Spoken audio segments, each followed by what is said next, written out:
Because the more years you do this, no, the more you know the rules. You're just busy and you're stressed and you don't have time to think.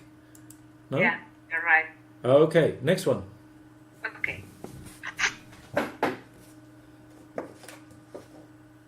And do something different. No, make it big. Enjoy it. Don't just try to get the end.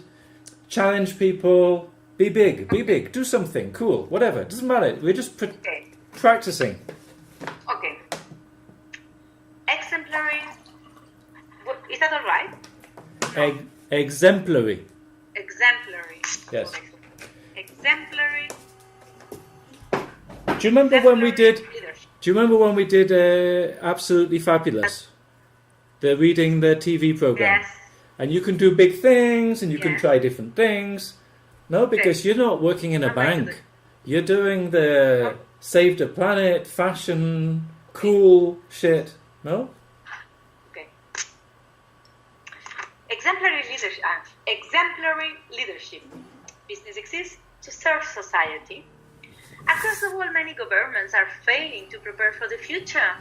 As a result, society is increasingly turning to the private sector to respond to broader societal challenges. This business societal shift demands that every company must not only deliver financial performance, but also show how it makes a positive contribution to society. In this track, business executives will debate the changing role of business in society and explore new forms of leadership, business practices, and stakeholder involvement. Okay. You're using sentence stress. You drew out every. No? I quite like that. Every, not just a few. Everybody has to do this. No? Everybody has to attend your conference and everybody has to hire your business. No? No? I like that. No? Yeah. Everybody has to give you money. No? I also like the way you're going down at the end of the sentences and at the end of the paragraph. No? Because you go up, you do this and that, and then at the end you go down. This is good. It's much better. And you're on Skype, which is much more difficult.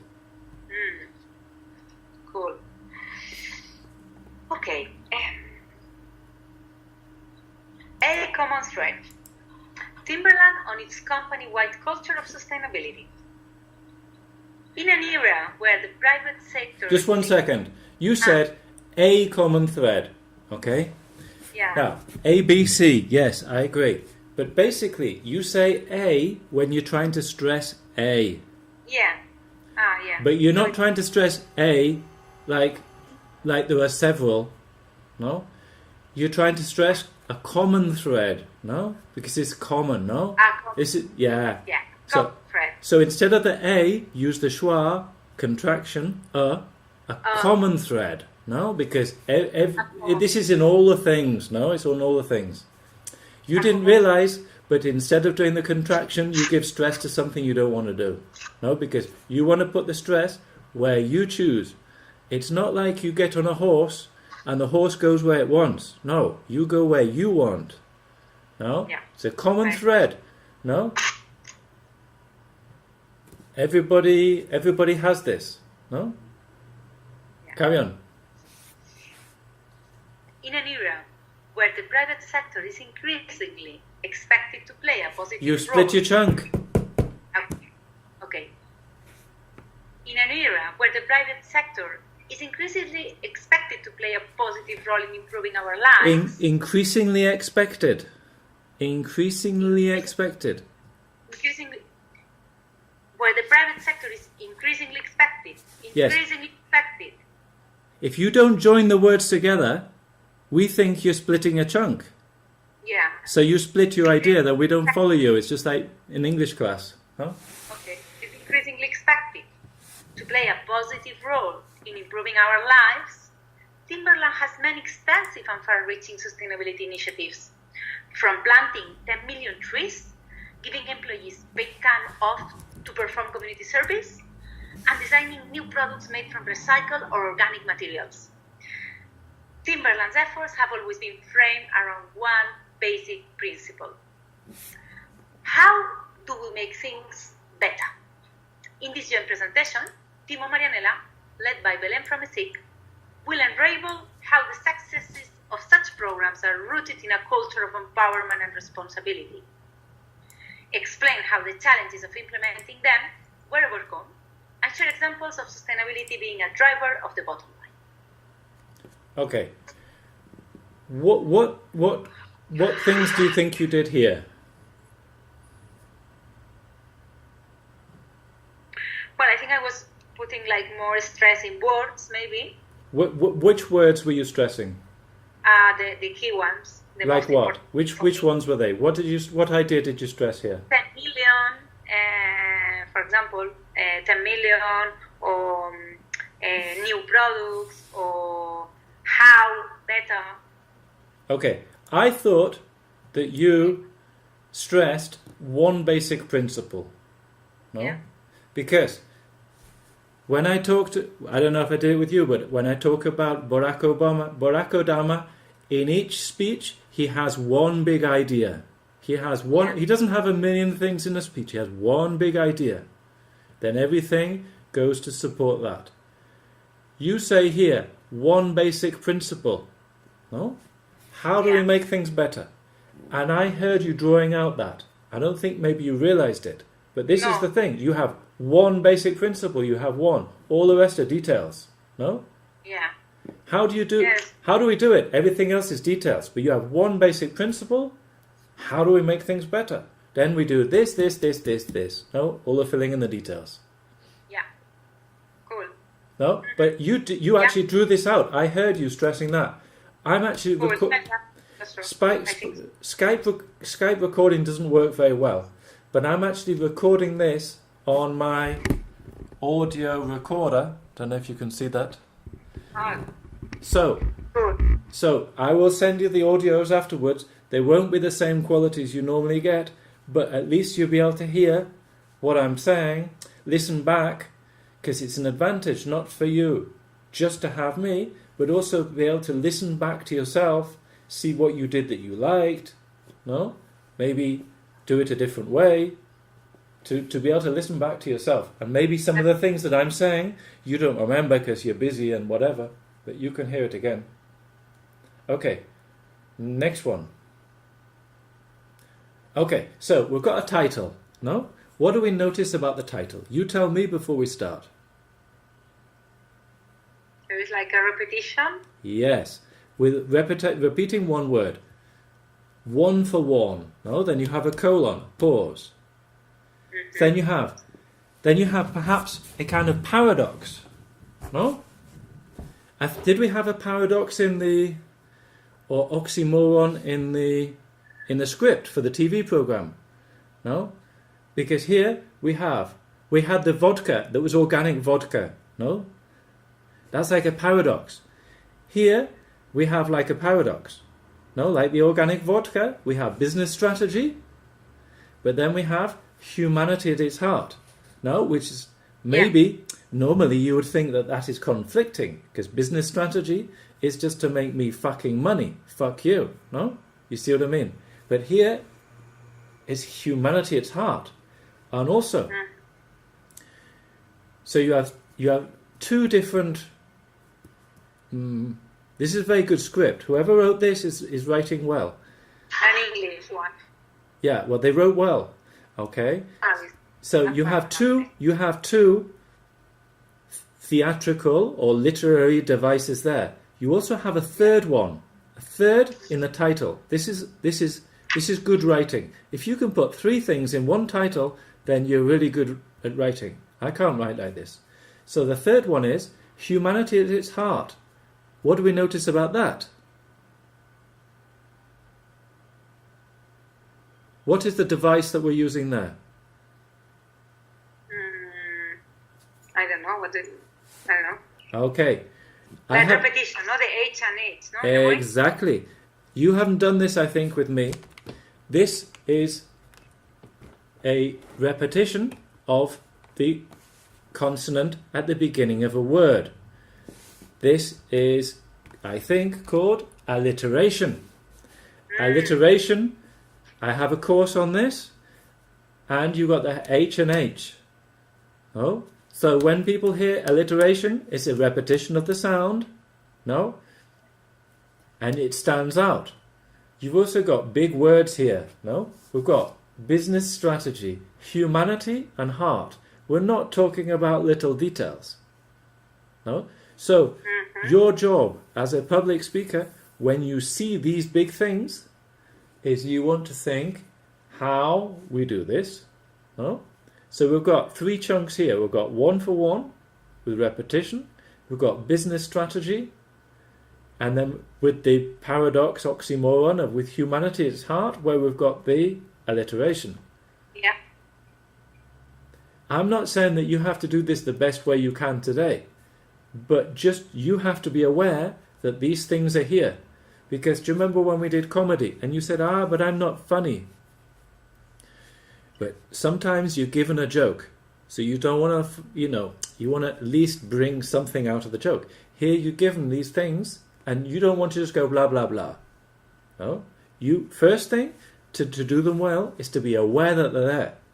The second thing is that when we're practicing, you can try it a different way. So, you have the title here. I want you to do the title 3 different ways. Because a lot of people say, but done this a lot of times before, it always sounds the same. Okay, so I want you to do it 3 different ways. I'm not saying they have to be the right way. I'm just saying that we want you to get varied, so it's not all the same, so people don't get bored with listening to you, and then they go, next year I'm not going there again. I'm not paying for that because it's boring. No? And also, do you remember what we said about public speaking at the beginning? That the first like 30 seconds is what's going to get you interested. Otherwise, they'll be thinking about coffee, checking their mobile phone messages. No? Like the Spanish ministers, they're always buying clothes or playing video games in the parliament. Yeah.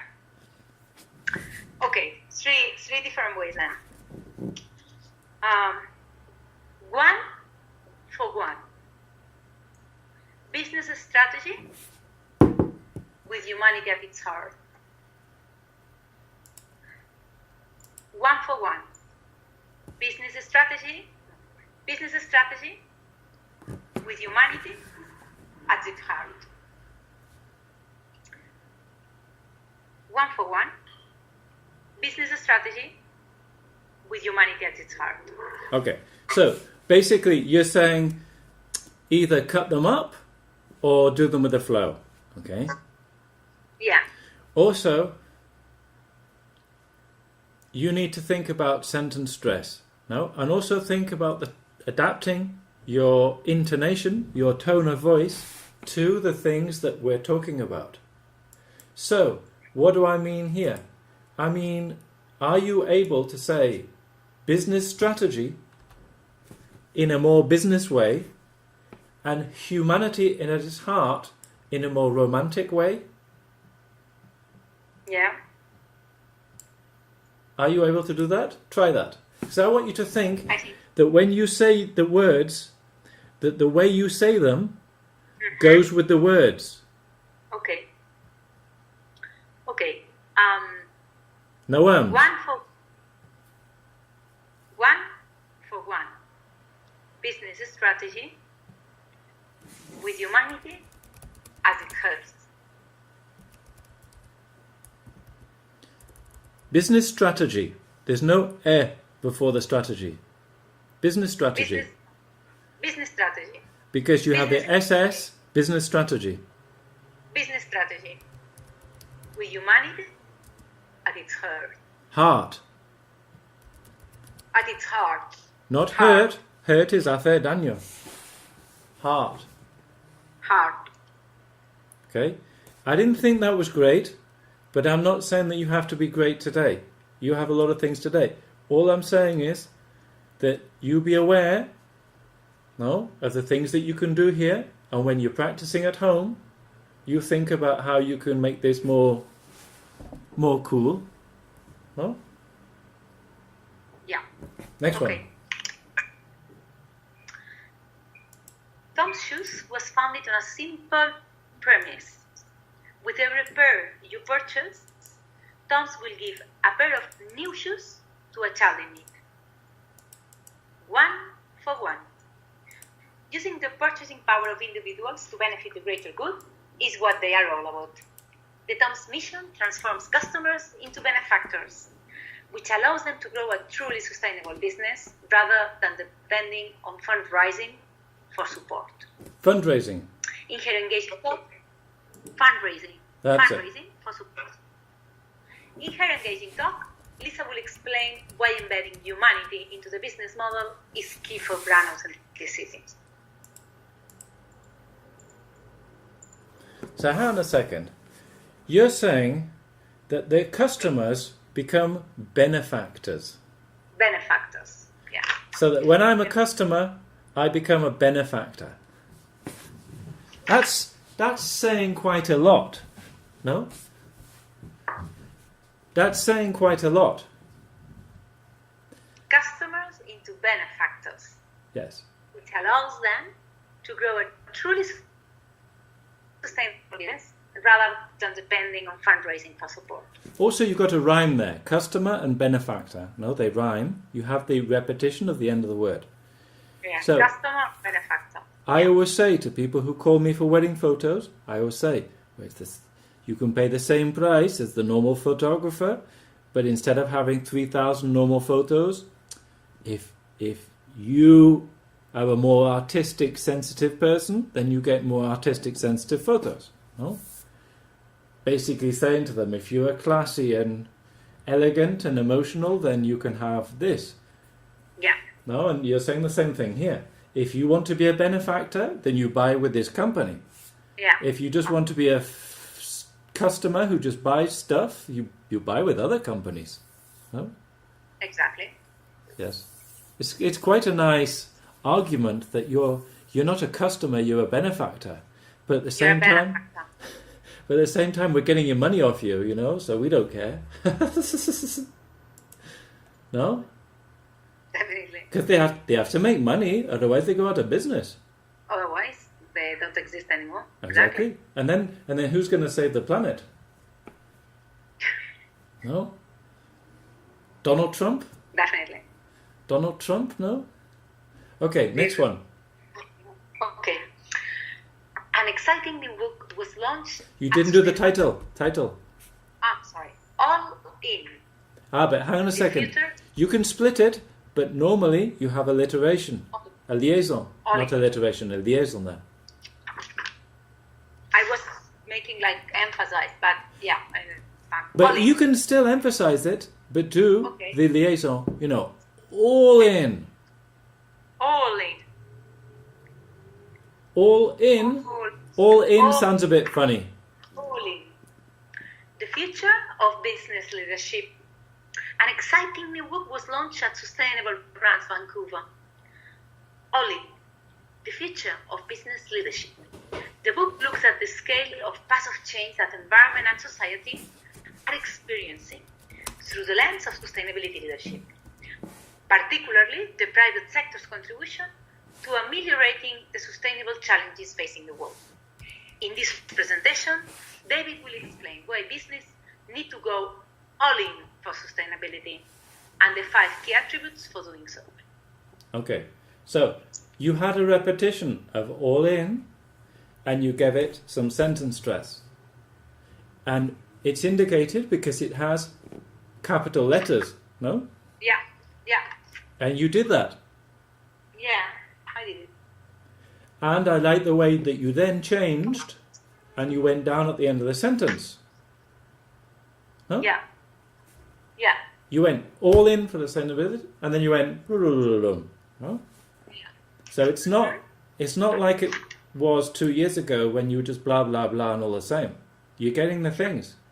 But what I'm trying to do here is I'm trying to make you see what you're doing, so it's not just random. It's not just by chance that you take a good photo. No, you know what you're doing and you make sure that you have a high number of these cool tricks in everything.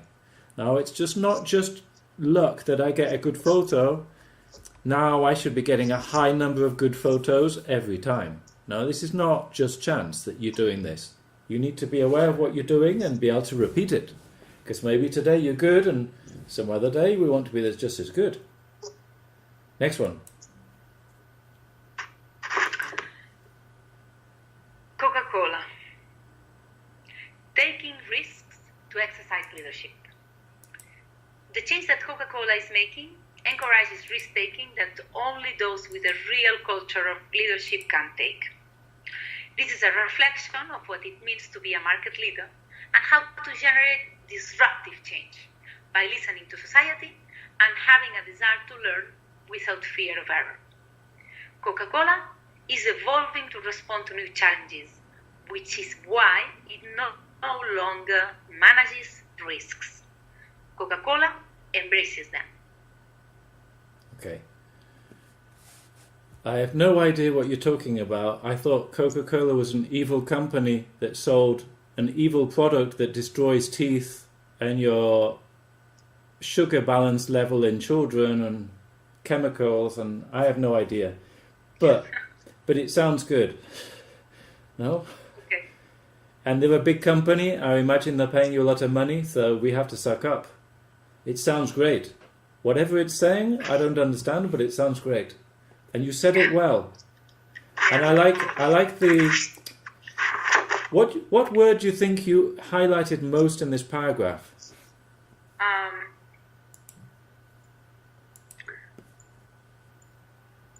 I don't know, risk-taking, disruptive change. Yes. I thought that I thought that you most highlighted the disruptive. Oh, it's quite a big word. No? Yeah. To be disruptive, it's like, it's it's like a problem. No, it's disruptive. Yeah. But you make it sound like it's a good thing. No? I like that. This is really well written, no? Much better than last year. Just one second.